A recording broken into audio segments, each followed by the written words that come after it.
زمانہ ہے تمہارا حسین، کہتی ہے ہر قوم ہمارا حسین، گونجتا ہر سمت ہے نعرہ حسین، ٹوٹے دلوں کا ہے سہارا حسین۔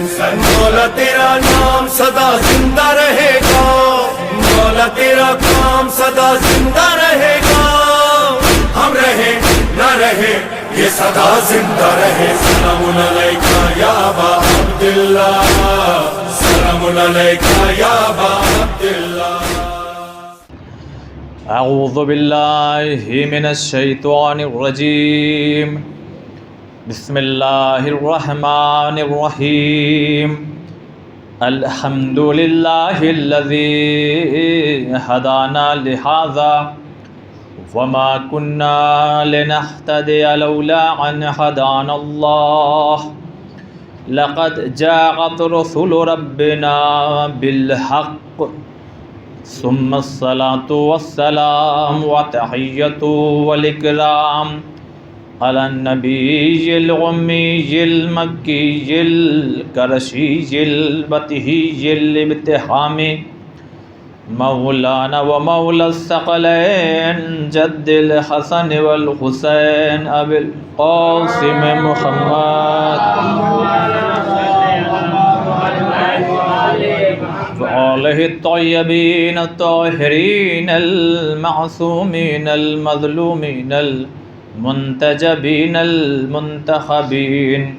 اما بعد فقد قال رسول اللہ صلی اللہ علیہ وآلہ وسلم ان الحسین مصباح الہدی وسفینۃ النجاۃ۔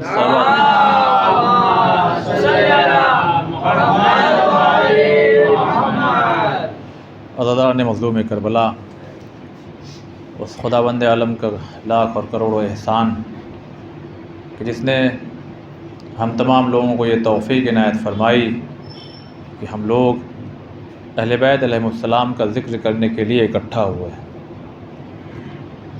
دیکھیے، اگر یہ 10 دن نہ ہوتے تو واقعی ہو سکتا ہے کہ ہم مسلمان تو ہوتے مگر صحیح راستے پر نہ ہوتے، کیونکہ پیغمبر نے خود فرمایا ایک فرقہ جائے گا جنت میں، یعنی یہ فرقے جو ہوں گے وہ غیر مسلم کے نہیں ہوں گے، وہ مسلمانوں کے ہوں گے۔ لہذا اب ہماری یہ بھی ذمہ داری بنتی ہے کہ ہم اپنے آنکھ بند کر کے ماں باپ کے مذہب کو نہ قبول کر لیں، بلکہ نظر رکھیں، تحقیق کریں، سوچیں سمجھیں کہ جب پیغمبر نے کہہ دیا ایک ہی فرقہ جائے گا تو اس کا مطلب یہ ہو گیا کہ پھر بہت سے ایسے بھی فرقے ہیں جو مسلمان تو کہلائیں گے مگر صراط مستقیم سے بھٹکے ہوئے ہوں گے۔ ان کو یہ لگے گا کہ ہم ہی صحیح ہیں، بھائی آج ہر فرقہ کہہ رہا ہم صحیح ہیں ہم صحیح ہیں۔ اب دیکھیے، دلائل تو بہت سارے ہیں مگر میں ایک دلیل دے کر کے جو بالکل سامنے کی ہے اور آپ لوگ بہتر سمجھیں گے، وہ دلیل دے کر کے گزر جاتا ہوں جلدی سے۔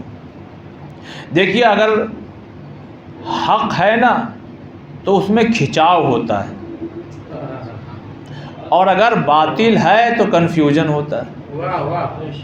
انسان ایک عجب سی زندگی گزارتا ہے، خود ہی سوچنے لگتا ہے پتہ نہیں صحیح ہے کہ نہیں صحیح ہے، صحیح ہوگا، ارے نہیں صحیح ہوگا، نہیں صحیح ہوگا تبھی تو ماں باپ تھے اس پہ، لیکن ماں باپ تو تھے مگر وہ ہمارے رشتہ دار میں، ہمارے گھر میں، ہمارے یہاں، ہمارے وہاں چلے گئے۔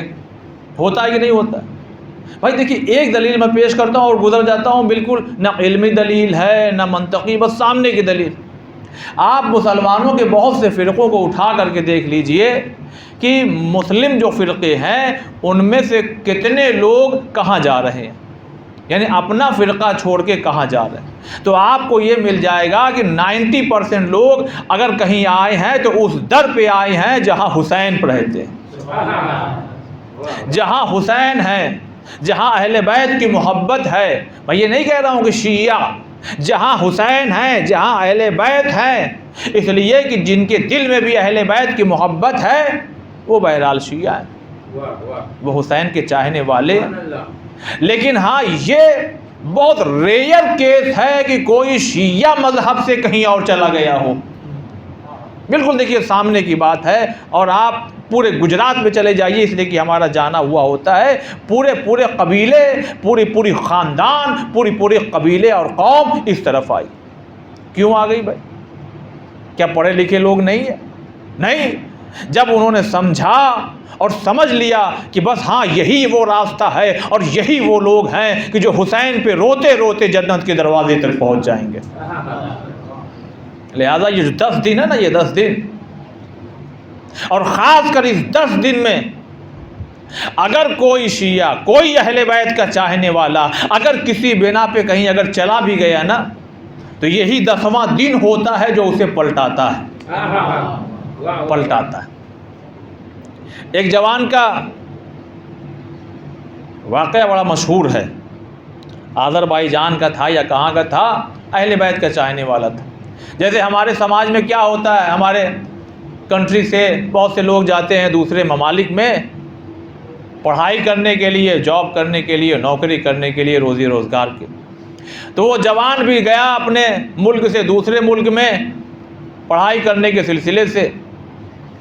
بہت توجہ سے سنیے گا میرے نوجوان بھائیوں خاص کر، اور پھر سمجھیے کہ حسین کیا ہے۔ جب وہ پڑھائی کرنے کے لیے گیا تو ایک دن، اسی لیے کہا گیا ہے مردوں سے، ہم یہ سمجھتے ہیں کہ پردہ عورتوں پر واجب ہے، پہلے مردوں کو حکم دیا گیا اپنی نظروں کو جھکا کے رکھو، پھر قرآن میں بعد میں عورتوں سے کہا گیا ہے کہ ذرا اپنے آپ کو پردے میں بھی رکھو۔ آپ اگر سیکوینس دیکھیں گے تو پہلے مردوں کو حکم دیا گیا۔ لہذا اذان محترم اب نظر اٹھی، تو جب نظر اٹھی تو یہ خوبصورت چہرے پہ جا کر کے جم گئی۔ دیکھیے جو یہ آنکھ ہے، یہ آنکھ یہ خالی آنکھ نہیں ہے، یہ بھی ایک کیمرہ ہے جو چیزوں کی تصویر کھینچتا ہے اور اپنے اندر حافظے میں محفوظ رکھتا ہے۔ اب اس جوان نے ایک خوبصورت لڑکی کو دیکھا، اب اس کا عاشق ہو گیا۔ اب وہ اس کے پیچھے پیچھے جانے لگا کہ دیکھیں یہ اس کا گھر کہاں ہے، وہ کہاں رہتی ہے۔ جب اس کے گھر پیچھے پیچھے پہنچا تو دیکھا یہ گھر۔ دیکھیے مگر پھر بھی شرافت ہے اس لڑکے کی کہ اپنے دوستوں سے ملا اور ملنے کے بعد پھر یہ طے پایا کہ جاؤ تم لوگ ذرا بات کرو کہ بھائی ہم بھی جوان ہیں، آپ کی لڑکی بھی جوان ہے، بہتر یہ ہوگا کہ بات چیت سے رشتہ ہو جائے۔ اب اس کے کچھ دوست جب اس کے گھر پہنچے تو تعجب کی انتہا نہ دی، اس لیے کہ جب وہ وہاں پہنچے تو یہ تھا مسلمان اور اوپر سے شیعہ، اور جب لڑکی کے گھر پہنچے تو وہ غیر مسلم یعنی کرسچن تھی۔ اب اس کے باپ نے پہلے تو جوانوں کی بات سنی اور سننے کے بعد کہا پھر اسی کو بلاؤ۔ اچھا، اب جب اس کو دیکھا تو خوبصورت ہے، جوان ہے، بہترین ہے، کہا دیکھو بیٹا شادی تو کر دیں گے، شادی تو کر دیں گے، مگر ایک شرط ہے، مگر ایک شرط ہے۔ کہا وہ کیا ہے؟ کہا وہ شرط یہ ہے کہ تمہیں ہمارے مذہب پہ آنا پڑے گا، تمہیں ہمارے مذہب پہ آنا پڑے گا۔ اب بے چین کیفیت عجیب سی ہے، کیا کریں کیا کریں کیا کریں کیا کریں۔ آخرکار اب یہ کتاب میں تو نہیں پڑھا لیکن لوگوں کی زبانی یہ ہے کہ محبت کا بھوت اتارنا 20 بھوت اتارنے کے برابر ہے۔ اب بھوت تو ہوتا تو نہیں ہے لیکن جب دنیا میں ہم لوگ رہتے ہیں تو بچپن سے یہی سب کہانی سنائی جاتی ہے تو اسی سے مثال بھی دی جاتی ہے، یعنی یہ بھوت اتنی آسانی سے اترتا نہیں ہے۔ اب اس نے کیا کیا کہ کود پڑا، مطلب کہ ٹھیک ہے ہم مذہب بدل لیں گے، مذہب بدل لیں گے۔ اب لیجئے صاحب، اپنے ملک میں تو ہے نہیں، دوسرے ملک میں سارے وہی لوگ، عقد ہو گیا، شادی ہو گئی، زندگی گزر رہی، زندگی گزر رہی بہترین۔ لیکن عزیزان محترم بہت توجہ اب یہاں سے جڑی ہے اور شکر ادا کیجئے کہ ہمیں خدا نے اہل بیت دے دی۔ جب پہلی محرم آئی تو اب یہ بے چین ہونے لگا. میں آپ کو مثال دوں، جیسے آپ یہاں کے ہیں، اگر آپ کہیں باہر ملک میں چلے جائیے ایسی جگہ جہاں آزاداری نہیں ہوتی ہے، تو آپ فون کر کر کے کہیں گے بھائی لائیو دکھاؤ کچھ، اور سوچیں گے اپنے کمرے میں بیٹھ کر کے 8:30 بجے لوگ کھانا کھا رہے ہوں گے، وہ میرا دوست کھانا نکال رہا ہوگا، یہ علم سجا رہے ہوں گے، یہ پیشخانی کر رہے ہوں گے. دیکھیے سوچے گا ضرور آدمی. اب یہ پہلی محرم کو اب سوچنے لگا، میرے گھر کے سامنے جو عزا خانہ تھا وہاں آج علم نکل رہا ہوگا، آج تابوت برآمد ہو رہا ہوگا، ذوالجناح کی سواری نکلے گی. یہ تمام کیفیت میں اب لڑکی بھی محسوس کر رہی، یعنی اس کی بیوی، کہ یہ اب کچھ بدلا سا لگ رہا ہے. 1 محرم، 2 محرم، 3 محرم، 4، اب جیسے جیسے یہ دن گزر رہا ہے اب اس کے اندر بے چینیاں بڑھتی چلی جا رہی، بے چینیاں بڑھتی چلی جا رہی. آخر کار دیکھیے جب یہ 10واں دن آیا تو روزانہ جیسے کمرے میں جاتے تھے اور سو جاتے تھے تو گڈ نائٹ، یہ تمام چیزیں فارمیلٹی، چلو بھائی اب سو جاتے ہیں. اب وہ لیٹ تو گیا. دیکھیے 10 محرم کا دن ایسا ہے نا کہ دن بھر اور پھر وہ رات میں انسان کیا جلوس میں، ماتم میں، مجلس میں، یہاں وہاں، شب عاشور سے لے کر کے وہ لگاتار جاگتا رہتا ہے اور اپنے آپ کو امام حسین کے غم میں محو کر دیتا ہے. تو ایک مرتبہ بیوی سو گئی، بیوی تو سو گئی، لیکن ایک مرتبہ دیکھیے برداشت کی بھی ایک انتہا ہوتی ہے. لیکن جب اس سے برداشت نہ ہوا تو ایک مرتبہ اٹھ کے بیٹھ کے کہتا یا حسین، یا حسین. جب چیخ مارا نا اس نے تو ایک مرتبہ بیوی اٹھ کے بیٹھ گئی. کیا ہوا آپ کو، کیا ہوا آپ کو؟ تو کہنے لگا سنو دیکھو ہم مسلمان تو ہیں لیکن ہم وہ مسلمان ہیں جو ماتم کرتے ہیں. ابھی تک خالی یہ لوگ جانتے تھے کہ خالی یہ مسلمان ہیں. دیکھو ہم وہ مسلمان ہیں جو ہم حسین کا غم مناتے ہیں. ہم سے ہر چیز چھوٹ سکتی ہے، حسین کا غم نہیں چھوٹ سکتا. اب وہ کیفیت دیکھ رہی اپنے شوہر کی کہ زاروں قطار روتا چلا جا رہا ہے. اب یہ لڑکی سامنے جس کو کچھ معلوم نہیں، کچھ نہیں معلوم، خالی وہ جانتے تھے کہ مسلمان تھا جو کنورٹ ہو گیا، بدل گیا ہے اور وہ ہمارے مذہب پہ. اب یہ بظاہر بدل گیا تھا مگر دل میں اب کیسے حسین چھوٹ جائیں بھائی. اب جب اس لڑکی کو کچھ نہیں معلوم، لیکن چونکہ لڑکا بہت محبت کرتا تھا لہذا لڑکی نے کہا اچھا ذرا اپنے حسین کے بارے میں بتاؤ.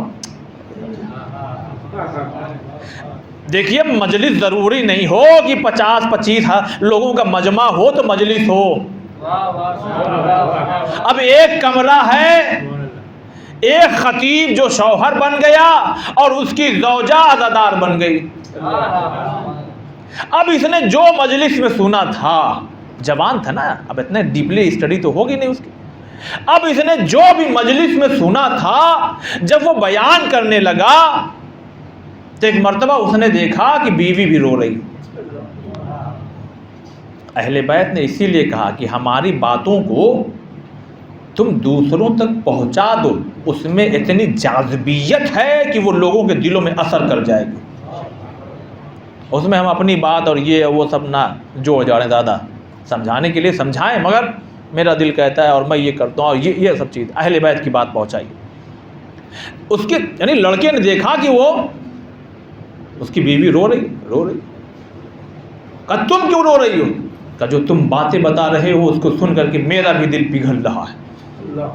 تو اس نے کہا کہ کیا تم بھی اپنے دل میں میرے حسین کی محبت محسوس کر رہی ہو؟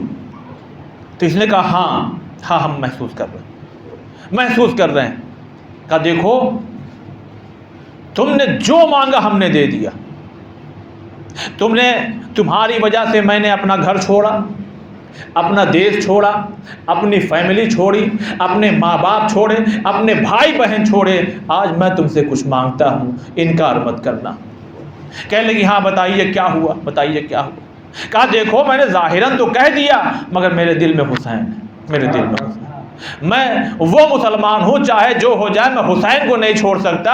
اگر تم بھی اپنے دل میں میرے حسین کی محبت کو محسوس کرتی ہو، میرا بس ایک سوال آج ہے، میں تم سے کچھ مانگ رہا ہوں، اگر تم محبت محسوس کر رہی ہو تو تم بھی وہیں آ جاؤ جہاں میں کھڑا ہوں۔ واہ واہ واہ۔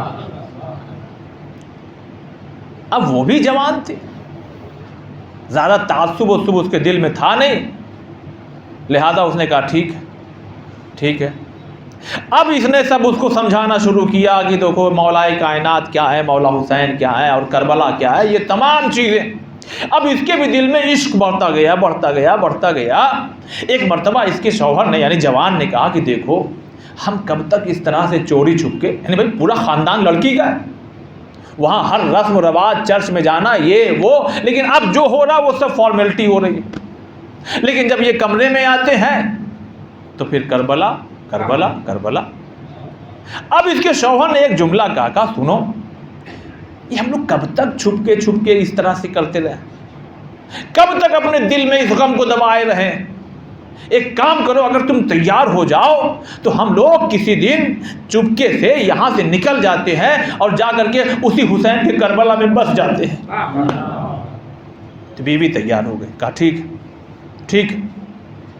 دیکھیے حسین کیسے بچاتے ہیں، آپ ایک محبت کا جذبہ تو رکھیے اپنے اندر۔ کہا ٹھیک ہے۔ اب عزیزان محترم، چونکہ لڑکی کے دل میں امام حسین کی محبت پیدا ہو چکی تھی، لہذا یہ طے پایا کہ اب یہ جو رات آ رہی ہے اسی میں نکل چلے۔ اب اس میں ساری جو سامان ساتھ میں لے جا سکتے تھے سب تو نہیں لے سکتے، لہذا وہ تیار کیا، اور دیکھیے وہی اب خدا جو چاہے وہ ہو، ایسی طبیعت بگڑی اس لڑکی کی کہ یہ لوگ جا نہیں پائے، اور جب جا نہیں پائے اور اتنی طبیعت بگڑی، اتنی طبیعت خراب ہو گئی کہ اس لڑکی کا انتقال ہو گیا۔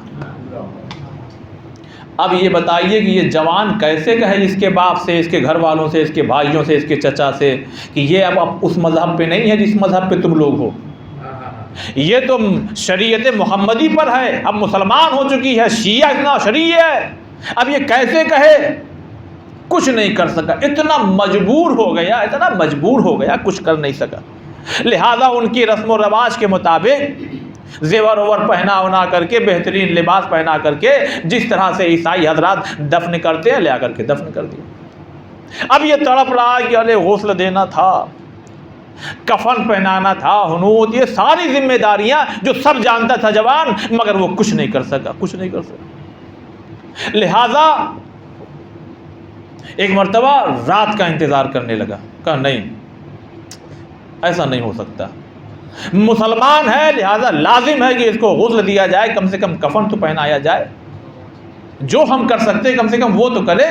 لہذا اب کفن وفن لیا، اور چونکہ جب پہلی رات ہوتی ہے تو مٹی نرم ہوتی ہے، لہذا اس نے جلدی جلدی مٹیوں کو ہٹایا، اور ہٹانے کے بعد جیسے ہی اس نے وہ باکس کھولا کہ جس کے اندر لڑکی کا جنازہ رکھا تھا، یہ تو چونک گیا ایک دم۔ کیوں چونک گیا؟ اس لیے کہ اس کے اندر اب لڑکی کا جنازہ نہیں ہے، یعنی اس کی بیوی کا، بلکہ ایک ایسا آدمی ہے کہ جس کے چہرے کو دیکھ کے ایک دہشت سی لگ رہی ہے۔ لہذا اس نے جلدی سے بند کیا، اور بند کرنے کے بعد ایک مرتبہ قبر برابر کر دی، اور بھاگ کر کے آیا اور اپنے کمرے میں زارو قطار رونے لگا، اور روتے روتے ایک مرتبہ اس کو نیند آ گئی،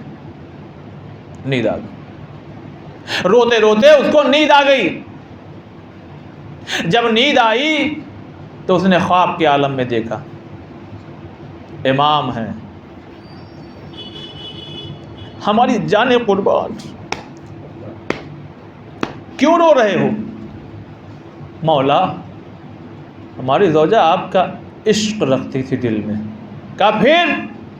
کہا قبر دیکھا جا کر کے، سوچا کفن وفن تو دے دوں کم سے کم، وہ نہیں دکھائی دی۔ اب ادھر سے جواب آیا، کیا تمہاری زوجہ کربلا نہیں آنا چاہتی تھی؟ کیا تمہاری زوجہ کربلا نہیں آنا چاہتی تھی؟ کہا ہاں مولا ہم لوگ کربلا آنا چاہتے تھے۔ تو کہا میں نے کربلا بلا لیا۔ کہا مولا کیا مطلب؟ کہا ہم نے کربلا بلا لیا، ہاں وہاں پہ ایک ایسا انسان دفن ہوا تھا جس کی مجھے کوئی ضرورت نہیں، لہذا اس کو یہاں پہنچا دیا۔ کچھ سمجھیں آپ جیسی محبت رکھیں گے آپ وہاں خود بخود پہنچ جائیں گے. صلوات بر محمد والے محمد.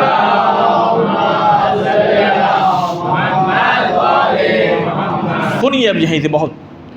اب یہ انسان جو ہے اب تو اور اس کے اندر تڑپ ہوئی کہ اب تو کربلا جانا پڑے گا.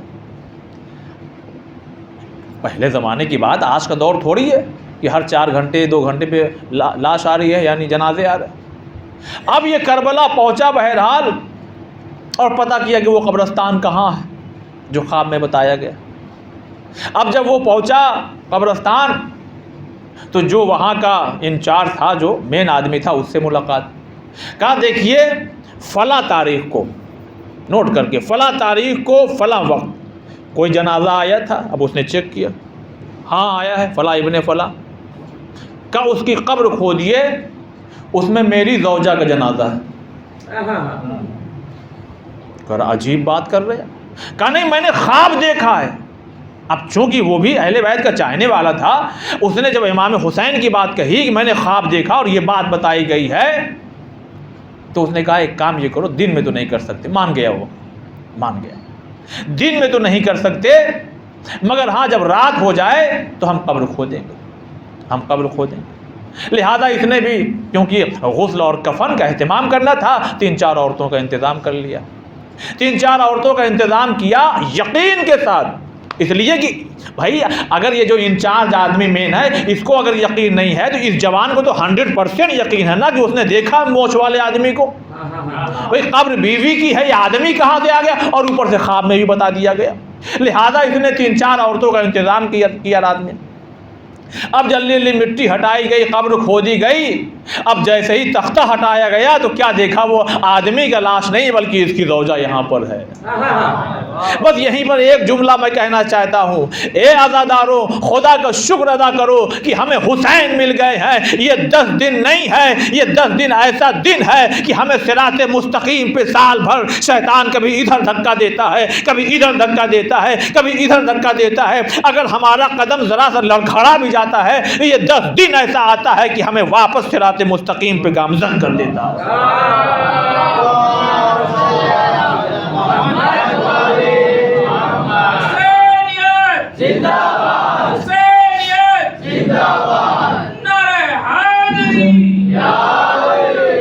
ورنہ بتائیے آپ کی رات بھر کی عبادت کو دیکھ کر کے کون آیا ہے آپ کے حلقے میں؟ آپ خود بتائیے، آپ بھی تو آئے ہیں. آپ کسی کی عبادت کو دیکھ کے آئے ہیں؟ کسی کی نماز شب آپ نے دیکھی، کسی کا روزہ دیکھا آپ نے، کسی کی طواف کرنے کی کیفیت دیکھی آپ نے؟ کہا نہیں. کہا پھر کیوں آ گئے؟ کہا پتہ نہیں کیوں ایک غم حسین ہے جو ہمیں کھینچ لا رہا ہے. یہ غم حسین میں اتنی طاقت ہے، اتنی طاقت ہے عزیزان محترم، اسی لیے ہر امام نے اہتمام کیا غم حسین منایا جائے، غم حسین منایا جائے، غم حسین. اسی حسین کا ہم ماتم کر رہے ہیں، اسی حسین کی ہم عذاب چھا رہے ہیں. لہذا اپنی باتوں سے جڑ جاؤں. کل کی جو اہم بات آپ کی خدمت میں پیش کر رہا تھا، امام حسین شریعت کو بچانے کے لیے، دین کو بچانے کے لیے جب نکلے ہیں تو حکمت سے کام کر. ایسا ہی نہیں کہ جو دل میں آیا کر لیا، نہیں، ایک ایک باریکی پر نظر رکھ رہے ہیں، ایک ایک باریکی پر. اب امام جب مدینے سے نکلے 28 رجب سن 60 ہجری کو، کتنے ہجری میں یاد رکھیے گا ان تمام چیزوں کو، اب سن 60 ہجری 28 رجب کو امام مدینے سے رخصت ہو گئے. بچوں کو لیا، حتیٰ کہ ایک کم سن سے بچہ جس کا نام جناب علی اصغر، اپنے گھر کی خواتین کو لیا، اور بھی بہت سے لوگ مدینے سے امام کے ساتھ چلے تھے. ایسا نہیں کہ بس 3 لوگ چلے. امام کے ساتھ جب چلے تو تاریخ یہ کہتی ہے کہ 4 شعبان کو امام مکے میں پہنچ گئے. کل یہیں گفتگو تمام ہوئی تھی کہ امام کو جانا ہے یوں اس طرف اور امام جا رہا ہے اس طرف، تاکہ کوئی یہ نہ کہنے پائے کہ امام جنگ کرنے کے لیے جا رہا ہے. امام نے ماہ شعبان میں جب پہنچے ہیں تو وہیں قیام کیا. امام سے پہلے عبداللہ ابن زبیر پہنچ چکا ہے. توجہ چاہتا ہوں، عبداللہ ابن زبیر کہاں پہنچ چکا ہے؟ مکہ. آپ نے مختار نامہ دیکھا ہو تو اس میں زبیریوں کا قبضہ تھا، آپ نے وہ محسوس کیا. عبداللہ ابن زبیر پہنچ چکا ہے. اچھا جب یہ پہنچا تو چونکہ زبیر کا بیٹا تھا، نام وغیرہ تھا ہی اس کا، اور مسلمان دوڑ پڑے، عبداللہ ابن زبیر آ گئے، زبیر کے بیٹے آ گئے، زبیر کے بیٹے۔ اب یہ آؤ بھگت صاحب ہونے لگی، اور یہاں آئیے، یہاں آئیے، یہاں آئیے، ارے زبیر کے بیٹے آئے ہیں، زبیر کے بیٹے آئے ہیں۔ اب اتنے میں جب فرزند رسول پہنچ گئے تو جتنے لوگ ادھر تھے سب ادھر چلے آئے۔ بھائی ظاہر سی بات ہے کہ جب ایک ہلکی لائٹ جل رہی ہو اور وہاں پروانے منڈرا رہے ہوں تو کوئی اگر بڑا نور آ جائے تو پھر وہاں کون رکے گا؟ صلوات بر محمد والے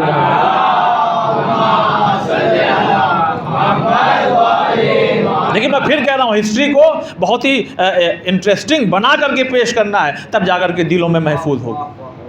اب امام جب وہاں پہنچے تو عبداللہ ابن زبیر اب اکیلا پڑ رہا ہے۔ یہ اندر سے یہ چاہ رہا تھا کہ یہ کہاں سے آ گئے، اگر یہ یہاں سے چلے جائیں تو بہت اچھا ہوتا ہے، میری حکومت ہو جائے گی، میرے فالوور یہاں پہ ہیں، اور یہ تمام چیزیں۔ اب یہ بتائیے، اب ذرا دوسرا رخ دیکھیے کہ یزید نے خط بھیجا ہے شام سے جو مدینے میں آیا تھا، تو کیا اب یزید رپورٹنگ نہیں کرے گا کہ میرا خط گیا تھا تو نتیجہ کیا نکلا؟ بھائی اب اس تک امام یہاں پہنچے اور وہاں رپورٹ پہنچ چکی ہے کہ امام حسین نے کہہ دیا مثلی لا یبایع مثلا، مجھ جیسا تجھ جیسے کی بیعت نہیں کر سکتا۔ اب یہاں پہ ایک لطیف سا جملہ ہے جو پیش کرنا چاہتا ہوں۔ امام نے یہ نہیں کہا کہ میں تیری بیعت نہیں کر سکتا، نہیں، امام نے کہا مجھ جیسا تجھ جیسے کی عبادت نہیں کر سکتا۔ پتہ چلا جب جب یزیدیت سر اٹھائے گی تو کوئی نہ کوئی حسین جیسا کھڑا ہوگا۔ ہر دور میں آپ دیکھیے، ہر دور میں، آج بھی اگر یہ داعش کھڑے ہو کر کے کہہ رہے ہیں دیکھیں 40 میں کون آتا ہے، تو پھر حسینیت کو اپنے دل میں عشق لیے ہوئے ایک قلم چلتا ہے، اور یہ قلم کیا چلا کہ سارے لوگ اب 40 کے لیے نکل گئے۔ آیت اللہ سستانی صاحب نے فتویٰ دے دیا جانا ہے اس بار 40 میں، ضروری جانا ہے۔ ادھر ایران کا بارڈر کھل گیا، ادھر عراقی سارے، میرا ایک دوست جو وہیں رہتے ہیں پڑھتے ہیں تو وہ بھی چلے۔ بھائی جب سب جا رہا ہے اور داعش ادھر کیا کہہ رہا ہے، چیلنج کیا کہ دیکھیں اس بار 40 کیسے ہوتا ہے، سب آپ کا سنا ہوا ہے، لیکن ایک جملہ کہہ کے گزر جاؤں، کیا ہے عشق حسین، اللہ اکبر۔ میرے دوست نے کہا کہ ہم لوگ بھی مشق کر رہے تھے اور بہتر ہوگا کہ یہیں پر خدا تجھے واسطہ ہے حسین کی غربت کا، جتنے یہاں بیٹھے ہیں نا ہم کو جلد سے جلد کربلا معلیٰ بلا، مرد عورت جتنے یہاں موجود ہیں، آج کل پرسوں جب بھی بلا، مگر مالک اس سانس ٹوٹنے سے پہلے ایک مرتبہ ضرور کربلا بلا۔ میرے دوست کا جملہ ہے، میں نے دیکھا اور دل کی گہرائی سنیے گا عزیزاروں، میں نے بھی سنا تو آنکھوں میں آنسو آ گیا تھا۔ کیا جذبہ، کیا جذبہ ہے عزیزان محترم، خاص کر 40 میں اگر آپ چلے جائیے، جو لوگ گئے ہیں وہ ان سے پوچھیے آپ۔ کہتا میں نے دیکھا کہ ایک فیملی ہے، ایک فیملی جس کے تقریباً 4 یا 5 بچے تھے، اور سب ایک دم چھوٹے چھوٹے، 1-2 سال کے فاصلے پر سب چھوٹے چھوٹے، کوئی گود میں ہے، کوئی باپ کی گود میں ہے، کوئی انگلی پکڑ کے چل رہا ہے۔ تو انہوں نے ایسے ہی پوچھ لیا آپ تو عراقی ہیں، آپ لوگ تو کبھی بھی آ سکتے ہیں، اب اتنے چھوٹے چھوٹے بچوں کو لے کے ماں بھی گود میں لیے، باپ بھی گود میں لیے ہے، 80 کلومیٹر کا آپ لوگوں کو سفر کرنا ہے، بچے چھوٹے چھوٹے ہیں، آپ تو یہی رہتے کبھی بھی جا سکتے ہیں نا۔ کہ ہاں بات صحیح کہہ رہے ہو کہ ہم لوگ کبھی بھی جا سکتے ہیں، مگر کیا سنا نہیں کسی نے کہا ہے دیکھیں آتا کون ہے؟ تو اے دنیا کے لوگوں، جب ہمارے اندر اتنی طاقت اور بچوں میں اتنا جذبہ ہے تو سوچو ذرا ہمارے ائمہ کیسے رہے ہوں گے۔ بچوں کو لے کے نکل گئے، اور خدا کی قسم یہ جذبہ فقط حسین والوں کے یہاں ملتا ہے، فقط حسین والوں کی۔ اور اس کا نظارہ اگر دیکھنا ہو تو 2 سال پہلے لاک ڈاؤن میں دیکھ لیجئے، جب دنیا سہمی ہوئی، ایک دم ڈری ہوئی اپنے گھر میں بیٹھی ہوئی تھی، تو ہم اپنے بچوں کی انگلی تھامے ہوئے باہر نکل رہے تھے۔ یہ خطابت نہیں ہے، یہ حقیقت ہے کہ حسین کی قربانی نے ہمارے دلوں کے اندر ایسی شمع روشن کر دی ہے کہ اب ہم حق کا ہمیشہ ساتھ دیں گے، باطل کے خلاف لڑتے رہیں گے۔ لہذا امام مکے میں تو یزید کو بھی تو رپورٹ سب پہنچی ہوگی کہ کہاں پہنچے یہ. تو پتہ لگا یہ تو مکے پہنچ گئے. اب یہاں سے ذرا سا بہت توجہ چاہتا ہوں. تو خالی یہ خبر شام نہیں گئی ہے بھائی، مدینہ مرکز ہے، مرکز سینٹر ہے. وہاں پہ الگ الگ ممالک سے لوگ آتے ہیں. اب جتنے لوگ آ رہے ہیں اور یہ اپنے یہاں پلٹ کر کے جائیں گے تو کیا وہ بتائیں گے نہیں کہ حسین مدینہ چھوڑ چکے ہیں؟ حسین مدینہ، دیکھیے ایک ایک قدم امام کس طرح سے رکھ رہے ہیں. اب جیسے ہی امام یہ پیغام پہنچایا جائے گا کہ امام نے مدینہ چھوڑ دیا تو لوگ کہیں گے اچھا مدینہ چھوڑ دیے. نہیں سمجھا آپ؟ ارے آپ ہی میں سے اگر کوئی یہ کہے کہ بھائی ہم نے وڈودرا چھوڑ دیا، ہم نے بامبے بسا لیا، اچھا چلے گئے نہ. اتنا سوال نہیں، ایک اور سوال ہوگا، کیوں؟ صلوات بر محمد.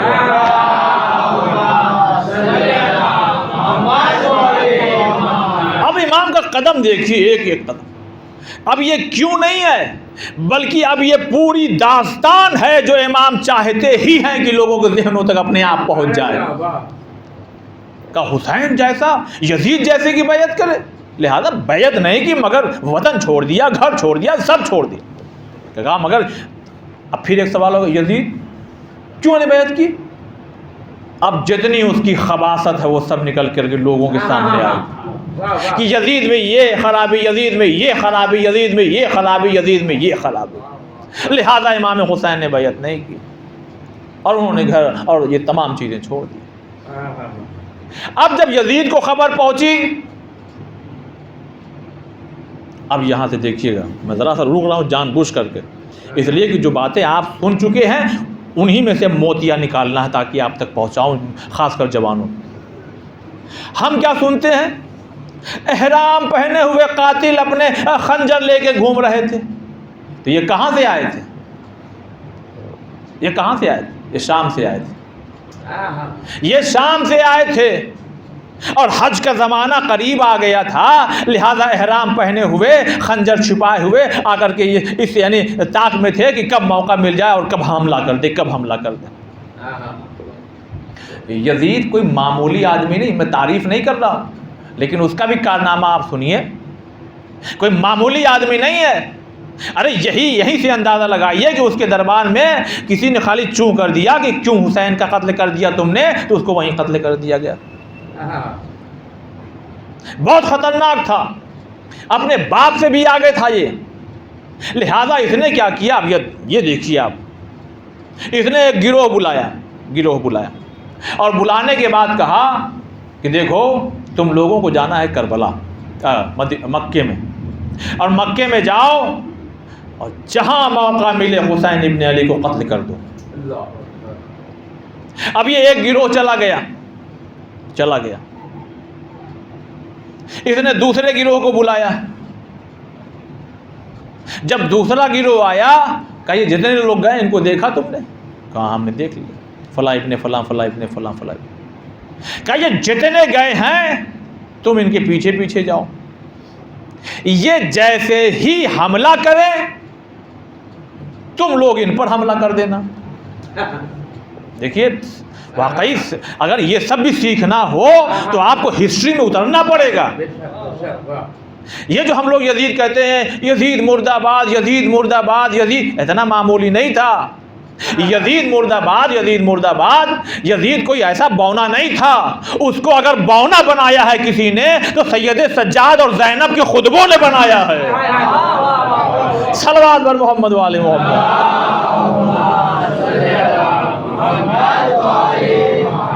نہ سمجھیے کہ اتنا معمولی آدمی ہے، بہت بڑی حکومت تھی اس کی، بہت بڑی حکومت. اب اس نے ایک گروہ کو بھیجا، یعنی ٹھیک اس طرح سے جیسا کہ دنیا میں آپ سنتے ہوں گے کہ کسی کو مارنے کے لیے دو آئے بندوق لے کر کے اس کو مار دیا اور پیچھے سے حکومت کا کوئی آدمی اس کو مار دیا. سمجھیے اس چیز کو. اب جیسے اب مثال دیکھیے، یہ ایک دشمن ہے، مثال ہے، جس نے امام پر حملہ کیا. اب جیسے ہی اس نے امام پر حملہ کیا اگر امام قتل ہو گئے یا بچ گئے تو بھی تو یہ گرفتار ہوگا. بھائی یہ آدمی جس نے حملہ کیا ہے، اگر امام پہ حملہ کیا جیسے ابن ملجم نے حملہ کیا، تو اسی طرح اگر کسی نے امام پہ حملہ کیا اگر، یا امام بچیں گے یا شہید ہو جائیں گے. شہید ہو جائیں گے تو بھی پکڑا جائے گا، اس لیے کہ چاروں طرف مسلمان ہیں، حج کا زمانہ قریب ہے. اگر بچ بھی گئے تو بھی پکڑا جائے گا. تو جیسے ہی پکڑا جائے گا 2-4 چابک جب لگے گا تو اگل دے گا کہ کہاں سے آئے ہیں. لہذا یزید نے ایک اور انتظام کیا کہ تم لوگ بھی جاؤ حاجیوں کے لباس میں، اور تم لوگ جیسے ہی یہ مارے فوراً اس پر ٹوٹ پڑنا اور مار کے وہیں ختم کر دینا، اس لیے کہ تم سے نہیں پوچھا جائے گا کہ یہ کون تھے، اس لیے کہ جب یہ مر جائے گا پتہ ہی نہیں چلے گا کہ کس نے بھیجا تھا، کس نے کیا کیا. اب جب صاحب یہ دوسرا گروہ آ گیا، اب دیکھیے یزید کی آپ اس کا واقعی دماغ دیکھیے، آپ زیادہ نہیں 32-34 سال کا ہے، لیکن وہی ہے کہ یہ خباثت سے خبیث ہی ظاہر ہوتے ہیں. اچھا دیکھیے کیا عجیب لوگ ہیں واقعی. حدیثیں تو بہت سی گڑھی گئی ہیں اور بنی امیہ کے دور میں ہی سب لکھی بھی گئی ہیں. میں تیسری مجلس میں غالباً بتا چکا ہوں. حدیث گڑھنے کا بہت شوق تھا کہ شہر علم رسول ہیں اور علی دروازہ ہے اور فلانے کھڑکی ہیں اور فلانے چھت ہیں اور وہ ہے اور وہ ہے، یعنی نقل کر رہے تھے مگر اسی میں جوڑ رہے تھے کہ میں شہر علم ہوں، علی اس کے دروازہ ہیں اور فلانے چھت ہیں اور وہ کھڑکی ہیں اور وہ دروازہ، تاکہ پڑھنے والوں کو لگے کہ ہاں بھائی چلو ٹھیک ہے، علی کا یہ مقام تو کوئی چھت بھی ہے، کوئی دیوار بھی ہے اور کوئی کھڑکی بھی ہے. صلوات بر محمد والے.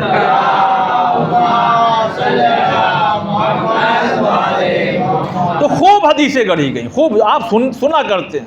اب اسی میں ایک حدیث اور گڑھی گئی. بھائی دیکھیے جب بچانا ہو کسی کو تو حدیثیں خوب گڑھی گئی. اب اس میں ایک حدیث کیا گڑھی گئی کہ حضور نے دیکھا، دیکھیے کتنے یعنی سننے میں کتنی اچھی لگے گی، یعنی حضور نے دیکھا کہ معاویہ ابن ابی سفیان اپنے کاندھے پر یزید کو بیٹھال کے لے جا رہا ہے. تو حضور نے کہا دیکھو ایک جنتی کے کاندھے پہ جہنمی بیٹھا ہوا ہے. اب مسلمان جھوم گئے. صحیح بات ہے، یزید بہت خراب ہے، بہت خراب ہے، بہت خراب ہے، مگر یہ حدیث دیکھو، مگر کم سے کم اس کا باپ تو جنت میں جا رہا ہے. اب مثال سنیے، ہم بیٹھے تھے کلاس روم میں، ایگزام ہو رہا تھا، تو سال بھر تو ہم گھومتے رہے. تو اب ہم جو ہے وہ اچک اچک کے دیکھ رہے ہیں کہ کیا لکھ رہے ہیں. بھائی نقل کبھی اگر کرنا ہو تو سینس ہونا چاہیے. اب ہم اچک اچک کے دیکھ رہے ہیں کیا لکھ رہے ہیں. وہ جو لکھ رہا تھا ہم بھی لکھ رہے تھے نظر بچا بچا کے. اتنے میں ہم نے دیکھا کہ اس نے سب کاٹ دیا. میں نے کہا بھائی یہ کیا کیا تم نے؟ کہا ارے وہ میں بھول کر کے اس کا جواب لکھ دیا جبکہ یہاں پہ یہ جواب ہونا چاہیے. تو اس کا مطلب بھی یہ ہوا کہ اگر نقل بھی کرنا ہو تو اتنا سینس ہونا چاہیے کہ تم کر سکو. تو یہی کہنا ہے مورخوں سے، اگر روایت گڑھ رہے ہو تو کم سے کم جوڑ گھٹانا تو کر لو. اب آپ کو دیکھیے میں آپ کو سمجھاتا ہوں. بھائی یزید کی میکسیمم ایج مان لیجئے کتنی ہے؟ 32 سال، 34 سال، 35 سال مان لیجئے، ہے نا. اچھا حضور جو ہے 27 صفر سن 11 ہجری چلیے لے لیجیے، محال بات ہے مگر پھر بھی میں سمجھاؤں اپنے نوجوانوں کو. 28 صفر سن 11 ہجری میں حضور اس دنیا سے رخصت ہو گئے. ہم کہتے ہیں کہ 27 صفر کو لیجئے صاحب، سن 11 ہجری کو اگر حضور نے یزید کو کاندھے پہ بیٹھا ہوا دیکھا تو بتائیے سن 61 ہجری میں یزید کتنے سال کا ہے؟ یہ وہی والا حال ہو گیا. بھائی کم سے کم 50 سال کا تو ہونا چاہیے. ارے مورخوں بکے ہوئے ٹکڑوں پہ پلنے والے، کم سے کم اگر روایت بھی گڑھ رہے ہو تو جوڑ گھٹانا کر کے صحیح روایت تو گڑھو. صلوات بر محمد والے محمد.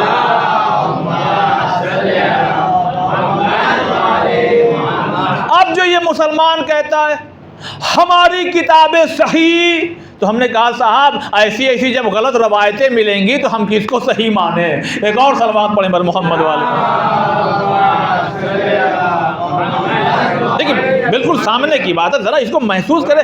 مسلمان ہو، کامن سینس تو لگاؤ بھائی. میں آپ اگر یہ کہے تبرہ مت پڑھیے، مگر نہیں پڑھتا ہوں، مگر کم سے کم ایسی حدیثوں میں تو غور کرو کہ 50 سال کی عمر دکھائی جا رہی ہے جبکہ 34 سال کا تھا. میں نہیں پڑھتا تبرہ، نہیں کہتا میں، مگر کم سے کم کیا ان حدیثوں پہ بھی خاموش رہا جائے؟ اگر میں بھی رہ جاؤں، تم بھی رہ جاؤ، تو فائدہ کیا ہوگا؟ ہم تو کہتے ہیں تم اپنے مذہب کی جو کتابیں کم سے کم اسی پہ غور کر لو. اور خدا کی قسم میں کہہ رہا ہوں، اگر مسلمان اپنے فرقے کی کتاب پر ہی خالی غور kar لینا تو وہ پلٹ کے آئے گا اور ڈھونڈتے ہوئے آئے گا حسین کا در کہاں ہے، اہل بیت کا در کہاں ہے، اہل بیت کا در.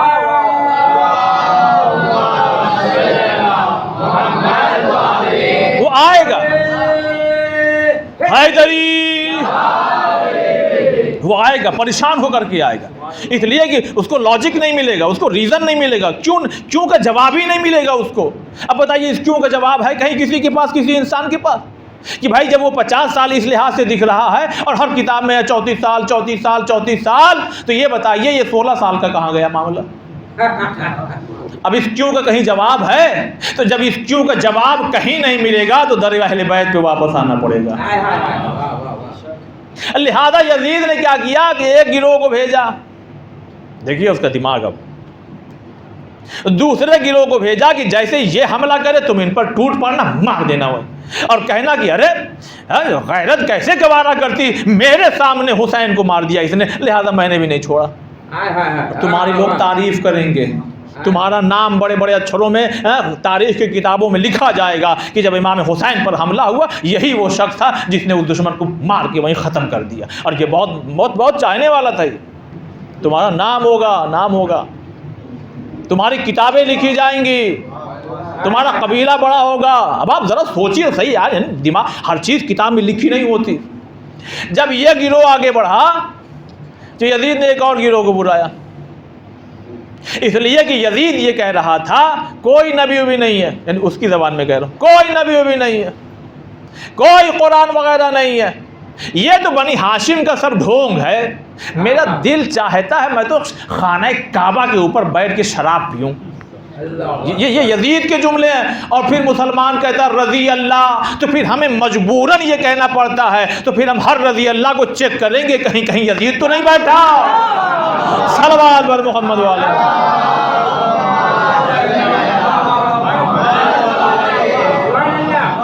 ایک اور صلوات پر محمد والے.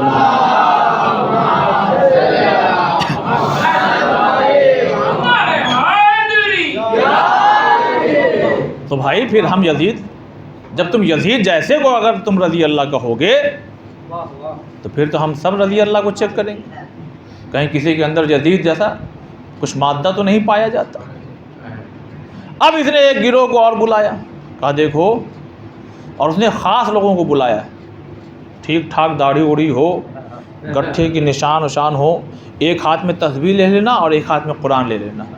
جیسے ہی یہ پہلا گروہ حسین پہ حملہ کرے تو یہ دوسرا ان پر حملہ کر دے گا، تو جیسے ہی یہ دوسرا ان پر حملہ کرے تم لگنا وہی چلانے، ارے اب حج ختم ہو گیا، حج ختم ہو گیا، حج ختم ہو گیا. اس لیے کہ جب خانہ کعبہ میں مکے میں جب فرزند رسول سلامت نہیں رہے تو پھر کون سلامت رہے گا؟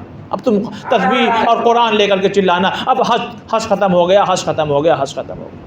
وہ تو یہی چاہ ہی رہا تھا، نماز ختم ہو جائے، حج ختم ہو جائے، شراب عام ہو جائے. کوئی یہ تو سب بنی ہاشم کا ڈھونگ ہے، کوئی وہی مطلب کوئی قرآن نازل نہیں ہوا. لہذا لیکن قرآن کا ہی سہارا لے رہا ہے کہ قرآن ہاتھ میں لے کے کہنا کہ ارے جب فرزند رسول سلامت نہیں رہے تو پھر ہم کہاں سے سلامت رہیں گے. لہذا اب جو ہے یہ حج وغیرہ جو ہے یہ ساری عبادت اب ختم ہو گئی، ختم ہو گئی، کوئی حج نہیں کرے. چلو سب لوگ واپس چلو اور جا کے بتائیں گے کہ جب فرزند رسول سلامت نہیں رہے تو ہم وہاں جا کر کیا کرتے. یہ تھا اس کا پلان، یہ تھا اس کا پلان. اب یہیں سے عزیزان محترم جڑیے گا ہمارے ساتھ. امام ہوتا ہے ذہنوں میں چلنے والے، تصورات میں چلنے اور رینگنے والے احساسات کو جانتا ہے. اب بظاہر اگر سادہ آدمی دیکھے، تازہ مسلمان جو بالکل جمعہ خالی یعنی جو خالی جمعہ پڑھنے جاتا ہے، اس سے بتایا جائے بتاؤ یہ فرزند رسول ہیں جو حج کو چھوڑ کر کے جا رہے ہیں 2 دن پہلے، تو وہ بھی کہے گا کیسی بات, جن کے گھر سے ہم نے جانا کہ حج کیا ہوتا ہے اور وہی حج کو چھوڑ کے جا رہے ہیں. نہیں, امام حسین حج کو چھوڑ کے خالی نہیں جا رہے ہیں, بلکہ یزید کے سارے منصوبے پر امام حسین نے اپنے ایک قدم کو خالی اس طرف سے اس طرف کر لیا, اس کا پورا منصوبہ وہی ختم ہو گیا. یہ امام حسین کی حکمت عملی ہے. مجبور کیا گیا امام کو, ورنہ جس نے 25 حج پیدل چل کر کے کیا ہو وہ 26ویں حج کو کیسے چھوڑ سکتا ہے, کیسے چھوڑ سکتا ہے. دیکھیے اب وہ دن آ گئے ہیں کہ جس میں بہت زیادہ آرام اور بیڈ اور گدے اور ان تمام چیزوں کی فکر نہیں ہونا چاہیے. لہٰذا 5-7 منٹ روزانہ ہم ایکسٹرا لیں گے آپ کا, کیونکہ میرا بھی دل چاہتا ہے آیا ہوں تو آپ کو کچھ دے کر کے جاؤں, ورنہ تمام ہو گیا ہے وقت, اب مصائب پہ آ جانا چاہیے. لیکن بس 2-4 منٹ 5 منٹ اور سنیے اور اس کے بعد مصائب. صلوات بر محمد والے.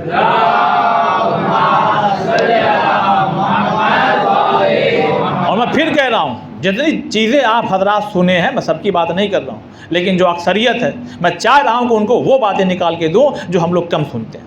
ہم لوگ کم, کیونکہ ہسٹری واقعی بہت ٹف ہے. اب یہ بتائیے, آپ بتائیے یہ جتنے خط آئے ہیں وہ کہاں سے آئے ہیں؟ تھوڑا سا بولیے اب آپ. بولو جی. شام سے خط نہیں آئے. کہاں سے آئے؟ پھر سے بولی, کہاں سے آئے؟ یہی تو سوال ہے کہ کیوں آئے خالی وہیں سے. صلوات بر محمد والے. بھائی شام ہے, بصرہ ہے, مدائن ہے, ایران ہے, افریقہ ہے. اب سوچئے مکے کے ارد گرد کتنے اور بھی ہیں ملک, یہ خالی کوفے سے خط کیوں آ رہا ہے؟ میں نے پھر کہا کہ آپ کو ان چیزوں کی طرف متوجہ کراؤں گا جہاں آپ کا ذہن پہنچے گا. اس لیے کہ جو کوفہ ہے نا, کوفہ جوڑیے گا, 36 ہجری سے لے کر کے سن 40 ہجری تک اس نے دیکھا ہے کہ حسین کون ہے, حسن کون ہے, علی کون ہے, زینب کون ہے. لہٰذا ان کے دلوں میں ان 4 سالوں میں اہل بیت کی اتنی محبت پیدا ہو چکی تھی. ایک مرتبہ جیسے ہی یہ خبر ملی کہ حسین نے مدینہ چھوڑ دیا, لہٰذا لوگوں نے خط لکھنا شروع کیا, اے حسین ہمارے یہاں چلے آئیے. صلوات بر محمد والے.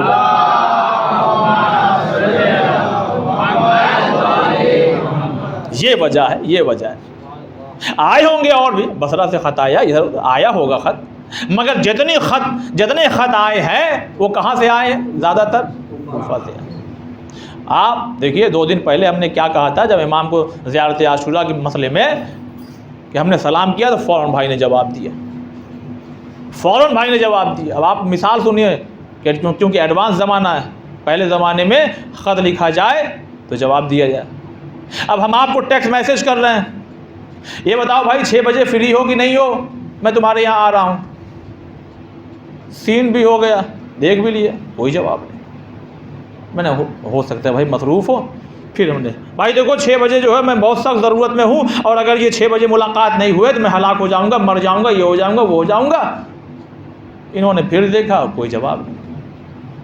کیسے سن رہے ہیں آپ؟ انہوں نے پھر دیکھا, کوئی جواب نہیں.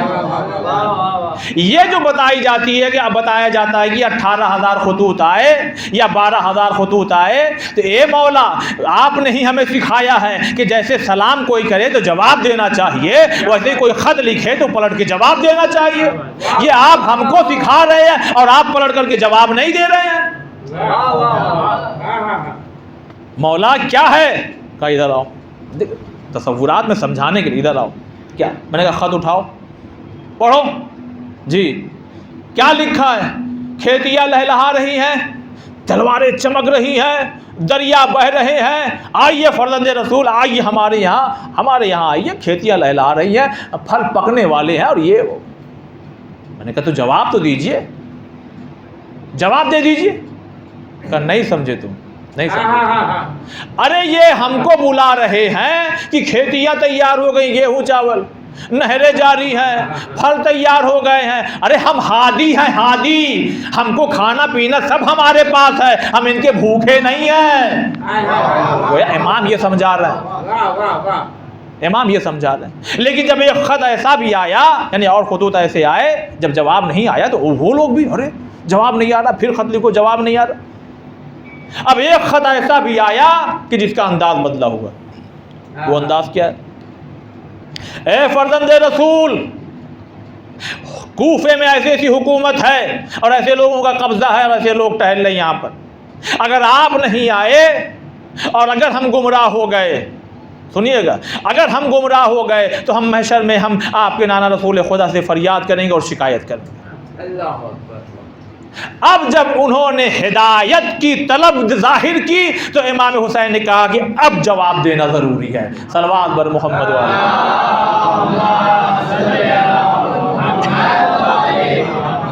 ورنہ آپ بتائیے, مثال سنیے خدا کی قسم, آپ ہی میں سے اگر کوئی لکھپتی کروڑ پتی آدمی ہو, کچھ ایسا مسئلہ آ جائے کہ آپ کو گھر بدلنا پڑ جائے اور کوئی بامبے سے کہے آؤ ہمارے یہاں اتنا کھانا رکھا ہوا ہے,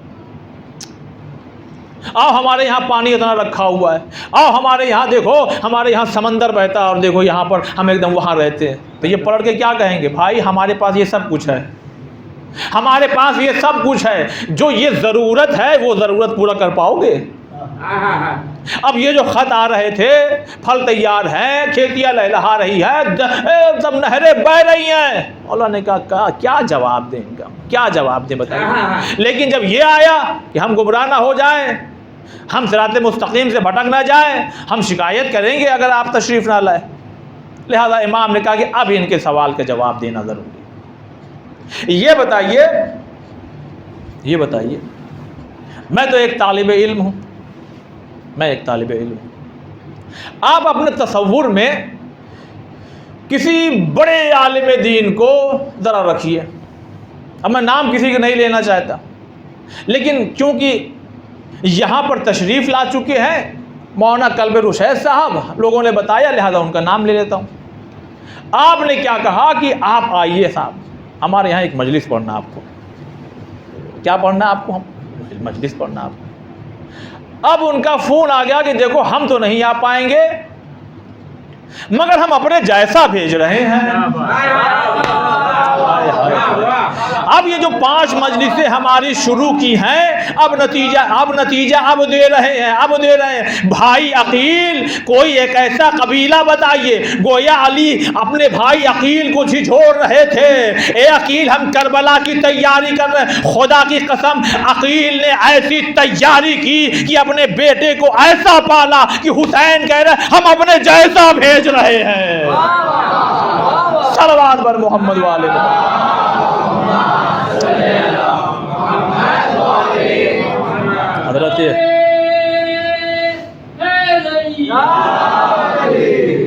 حضرت عقیل کوئی مسلم ابن عقیل کوئی معمولی آدمی نہیں ہے کہ آئے 1 گھنٹے میں سن لیں کہ وہ کوفے میں گئے اور شہید ہو گئے. نہیں, حسین کہہ رہے ہیں اپنے بھروسے کا آدمی ہم بھیج رہے ہیں, اپنے جیسا آدمی بھیج رہے ہیں.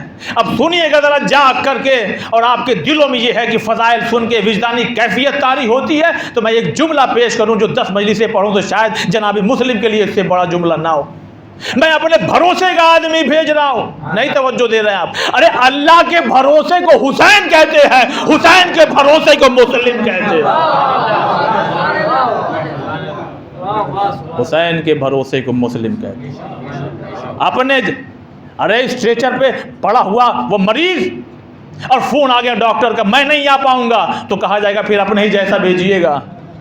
اب اس ڈاکٹر کی بھی ذمہ داری ہے کہ اگر وہ MBBS MD ہے تو پھر ایسا نہیں ہو سکتا کہ BUMS والے کو بھیج دے, BHMS والے کو بھیج دے. نہیں, بھیجے گا تو پھر اپنے جیسا بھیجے گا.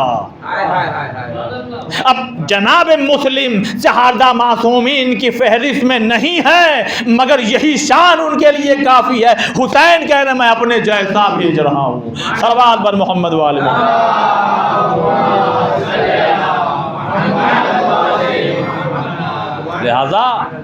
لہذا ان باتوں کو اپنے ذہنوں میں رکھیے. اور کربلا یہ جو 10 دن آتا ہے, اس میں آپ بہت کچھ سیکھیے کہ کیسے قدم رکھنا ہے, کیسے قدم بڑھانا ہے.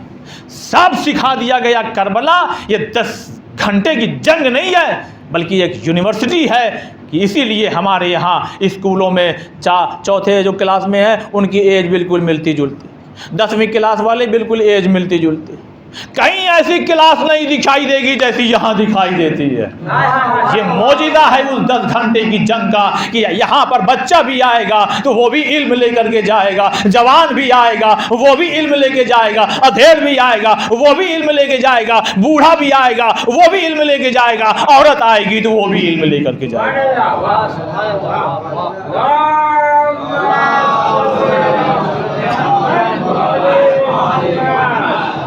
لہذا کربلا خوب منائیے جتنا ہو سکے۔ اور میں نہیں چاہتا تھا کہ یہاں سے یہ بات کہوں، کیونکہ انسان ہے اور انسان کے ذہنوں میں 75 قسم کی باتیں آنے لگتی ہیں، لیکن میں پھر بھی خلوص سے آپ کے گوش گزار یہ بات کر دینا چاہتا ہوں۔ آپ لاکھ مصروف رہیے دن بھر دکان پر، اگر آپ اپنے گھر میں ان 10 دنوں میں مجلس نہیں کر سکتے تو کم سے کم اپنے محلے کی 2 4 6 خاتون کو ہی بلائیے اور بلا کے ایک ماتم کر لیجیے گھر میں، اور وہ 8ویں امام کی روایت میں دہرا دوں تاکہ آپ کے دلوں میں بات گھر کر جائے۔ تم نے ہم کو مجلس میں نہیں بلایا، کہ مولا آپ کا تڑپنا نہیں دیکھا جاتا، کہ تم کیا سمجھتے ہو میں نہیں آئی؟ اس عشرے میں 3ری بار یہ پڑھ رہا ہوں عزیزان محترم، اور آج دل کی گہرائی سے میں کہہ رہا ہوں، اپنے اپنے گھروں میں ایک 5 منٹ 10 منٹ کا ایک ماتم رکھ لو کم سے کم۔ تم کیا سمجھتے ہو کہ تم حسین کی مجلس کرو گے ہم نہیں آئیں گے؟ کہ مولا آپ آئے تھے، کہ یاد کرو تمہارا پیر ابا میں الجھا تھا کہ نہیں الجھا تھا؟ کہ ہاں یاد آیا، کہ میں وہی تھا۔ بس خلوص سے کرنا، خلوص سے کرنا، اس چکر میں مت رہنا کہ انہوں نے کیا بانٹا تھا اور ہم کیا بانٹیں۔ ایک ماتم اگر کر لیا حسین کا، ایک مجلس اگر کر لیا چھوٹی سی، کرے 10 دن میں، کیوں؟ اس کی برکتیں ہیں۔ ارے جہاں فرشتے آ جائیں وہ جگہ بابرکت ہو جائے، اور جہاں امام معصوم آ جائے، جہاں امام معصوم آ جائے، جہاں امام معصوم آ جائے اور کوئی دیکھ لے تو پھر وہاں مقبرہ بن جاتا ہے، وہاں روضہ بن جاتا ہے۔ یہاں معصوم ہستیاں آئی تھیں اور لوگ پھر ہزاروں کلومیٹر دور سے آتے ہیں زیارت کے لیے۔ تو اپنے گھر کو بابرکت بنائیے۔ کام دھندا سال بھر ہوتا رہے گا، میں پھر سے کہہ رہا ہوں، اپنے جوانوں سے کہہ رہا ہوں، تم بیدار ہو، یقین رکھو اتنا کہ حسین ہی دے رہے ہیں اور حسین ہی دیں گے، حسین ہی دیں گے۔ لہذا کوشش کیجئے کسی وقت اپنے گھر میں چھوٹی موٹی بھلے ہی عورتوں کو بلا لیجئے، اس لیے کہ آپ سے بڑھ کے عورتیں آگے رہتی ہیں عزاداری میں، عورتیں رہتی ہیں۔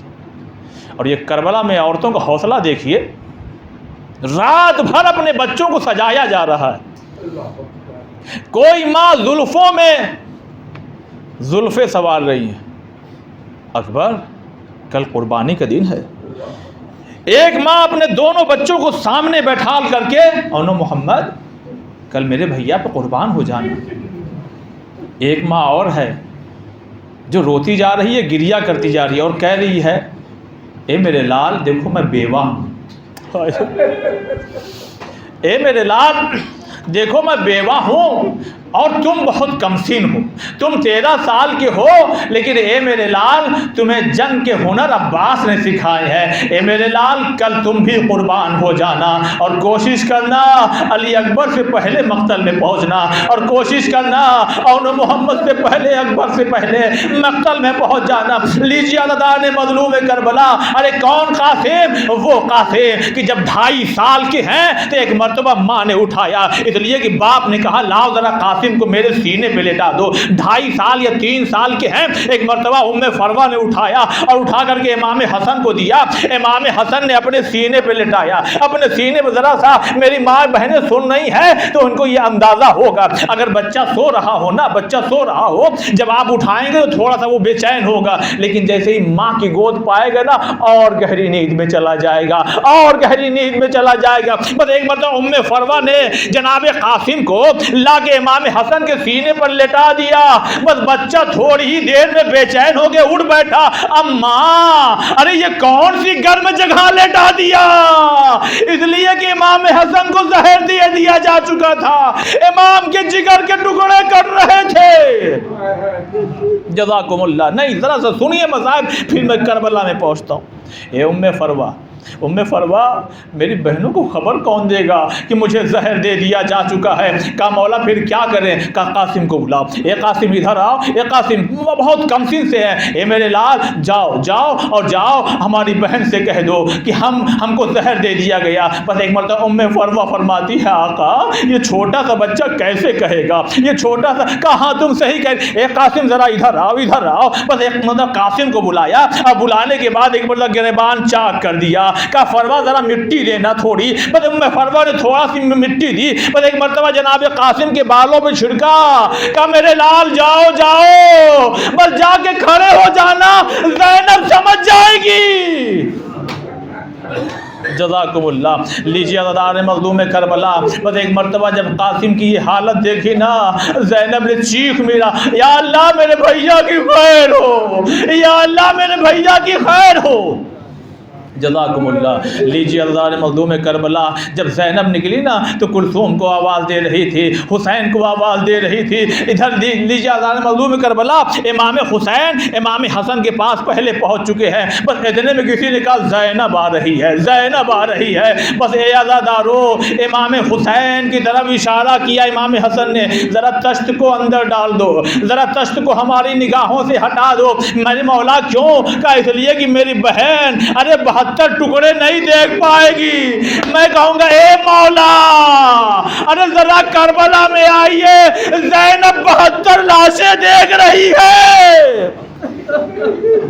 جزاکم اللہ. ہاں عزادار مظلوم کربلا. ایک مرتبہ امام حسن کی آنکھیں بند ہیں.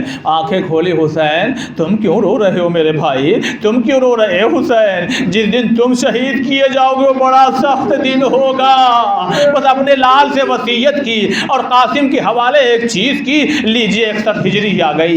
بار قاسم آ رہے ہیں, بار قاسم آ رہے ہیں. چچا اجازت دیجیے.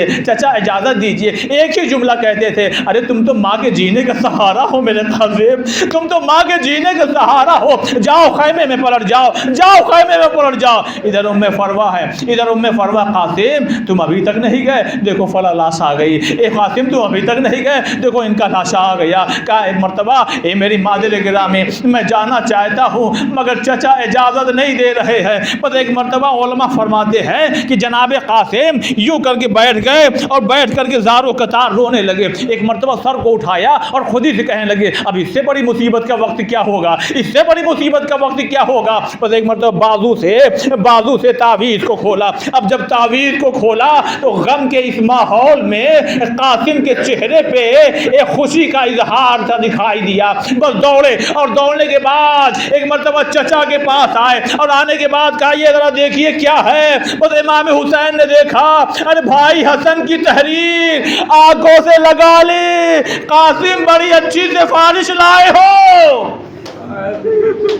جزاکم اللہ. اے عزادارو بس اب تاریخ یہ کہتی ہے جو بڑا سخت جملہ ہوگا. حسین نے اکبر کو بھی رخصت کیا ہے, حسین نے اون و محمد کو بھی رخصت کیا, حسین نے ہر شہید کو رخصت کیا ہے.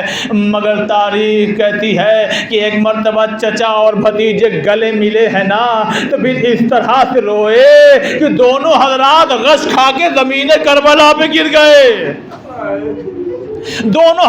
زمین کربلا پہ گر گئے. بس اے عزادارو امام حسین نے کہا قاسم جاؤ خدا کے حوالے. اتنے کم سن تھے کہ گھوڑے پہ سوار کیا. جب گھوڑے پہ سوار ہوئے 13 سال کے قاسم ہیں. اب مقتل میں آئے اور آنے کے بعد رجت خوانی کر رہے ہیں. کون آئے گا مجھ سے لڑنے کے لیے؟ وہ میرے ساتھ کہتا ذرا سا سن لیجئے. وہ میرے ساتھ کہتا ہے اے ارزق جاؤ تم لڑنے جاؤ. کہا کیسی بات کرتے ہو؟ ارے 4000 کا لشکر اور میں ایک اکیلا، 4000 کا لشکر اور میں ایک اکیلا، لہذا میں تو نہیں جاؤں گا، اپنے بیٹے کو بھیجتا ہوں۔ ایک بیٹا آیا واصل جہنم کر دیا، دوسرا بیٹا آیا واصل جہنم کر دیا، تیسرا بیٹا آیا واصل جہنم، بیٹے پہ بیٹے آتے رہے۔ جب سارے بیٹے واصل جہنم ہو گئے، ایک مرتبہ غیظ کی حالت میں نکلا، اور نکلنے کے بعد قاسم سے لڑنے کے لیے آیا۔ علماء بیان کرتے ہیں کہ ایک مرتبہ قاسم کی تلوار چلی اور ازرق کو بھی واصل جہنم کر دیا۔ بس عزادارو، اب ذرا سا میرے ساتھ جڑیے، اس لیے کہ بڑا سخت مصائب کا جملہ، اس لیے کہ فوجیں یہ سارا منظر دیکھ رہی تھی۔ بس ایک مرتبہ عمر سعد نے چیخ کر کے کہا، ارے ایک ایک کر کے کہاں جاتے ہو؟ یہ عباس کے سکھائے ہوئے ہیں، یہ حیدر کرار کے گھرانے کی ہے، اے آؤ سب مل کے حملہ کرو۔ عزادارو، تلوار والے بھی چلے، تیر والے بھی چلے، نیزے والے بھی چلے۔ بس 13 سال کا قاسم جیسے ہی زمین پر آیا نا، آواز دی، چچا ادرکنی۔ نہیں، آپ ذرا اندازہ لگائیے کہ قاسم کو جب گلے سے لگایا تھا نا امام نے، غش کھا کے گر گئے تھے، یعنی اتنی محبت کرتے تھے۔ امام نے کیا دیکھا؟ ارے میرے قاسم کا گلا کاٹنا چاہ رہا ہے ایک شقی، بس ایک مرتبہ تلوار لے کے حملہ کیا۔ فوج نے سمجھا حسین ہم پر حملہ کر رہے، بس عزادارو یہی وقت تھا۔ ارے ادھر کے گھوڑے ادھر، ادھر کے گھوڑے ادھر۔ قاسم طرف کے کہتے تھے، اماں مجھے بچا لو، اے چچا میری فریاد سنو۔ جزاکم اللہ۔ بس 2 منٹ کے مصائب اور آپ کی زحمت تمام۔ اے عزاداروں، بس ایک مرتبہ قاسم گھوڑوں کے پامال ہو گئے، قاسم گھوڑے سے پامال ہو گئے۔ دیکھیے کربلا میں ایک لاشا اور پامال کیا گیا، وہ جانتے ہیں کس کا؟ وہ حسین ابن علی کا، وہ حسین ابن علی کا، وہ حسین ابن، نہیں آپ شاید نہیں پہنچے۔ اے مولا، آپ کو جب پامال کیا گیا نا تو آپ کے سر و تن میں جدائی ہو چکی تھی، مگر ہار ام فروا کا چاند۔ بس ایک مرتبہ جب امام پہنچے، اے قاسم کہاں ہو آواز دو، اے قاسم کہاں ہو آواز دو، اے قاسم کہاں ہو آواز دو۔ بس علماء بیان کرتے ہیں جب آواز نہیں آئی نا تو امام ایک بلندی پہ کھڑے ہوئے، قاسم کہاں ہو آواز دو۔ بس ایک مرتبہ امام نے لہجہ بدلا، قاسم ارے تمہیں وقت کا امام بلاتا ہے۔ بس جیسے ہی یہ جملہ کہا نا، بس سامنے سے آواز آئی، لبیک یا امام۔ داہنے سے آواز آئی، لبیک یا امام۔ بائیں سے آواز آئی، لبیک یا امام۔ امام نے چاروں طرف دیکھا اور زمین کربلا پہ بیٹھ گئے، اور بیٹھ کے ایک جملہ کا، ہائے آج حسین غریب ہو گیا، ہائے آج حسین غریب ہو گیا۔ بس ایک مرتبہ آبا اتاری، بس زحمت تمام، آبا اتاری، اور اتارنے کے بعد قاسم کے ٹکڑے چنے اور چن کر کے ایک مرتبہ آبا میں رکھے۔ اب آخری جملہ ہے، میری ماں بہنوں آپ کے حوالے کرتا ہوں، جب قاسم خیمے سے نکلے تھے نا تو خدا کی قسم ظالموں میں یہ آواز اٹھی، دیکھو کیسا چاند کا ٹکڑا آ رہا ہے، دیکھو کیسا چاند کا ٹکڑا آ رہا ہے۔ ارے جو دشمن کو چاند کا ٹکڑا لگتا ہو، اس کی لاش پامال ہو کے خیمے میں پہنچی۔ اے ام فروا، تمہارا چاند بدلیوں میں چلا گیا، قاسم نہیں آئے، قاسم کے لاش کے ٹکڑے۔ انا للہ و انا الیہ راجعون۔